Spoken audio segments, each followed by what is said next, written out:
Teralun saat ini saya berada di Desa Selok Aceh, Kecamatan Singkil, Kabupaten Aceh Singkil. Ini di belakang saya ada tiang listrik yang melintang ke badan jalan. Kabelnya melintang sehingga kendaraan berukuran besar seperti bus dan truk tidak bisa melintas, sehingga terjadi antrean kendaraan.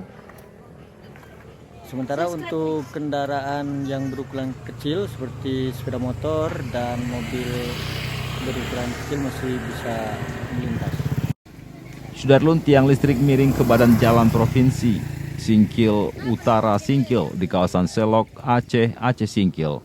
Di kawasan Selok Aceh, Aceh Singkil, Kamis 10 Februari 2022.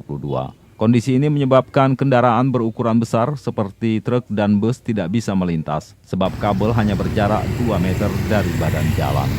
Akibatnya terjadi antrean kendaraan. Sementara itu kendaraan kecil masih dapat melintas ke bawah jembatan dengan aman.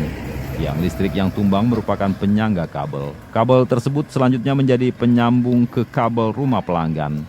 Tiang pun terpisah dari tiang penyangga jaringan kabel utama, sehingga jaringan kabel utama tidak terganggu.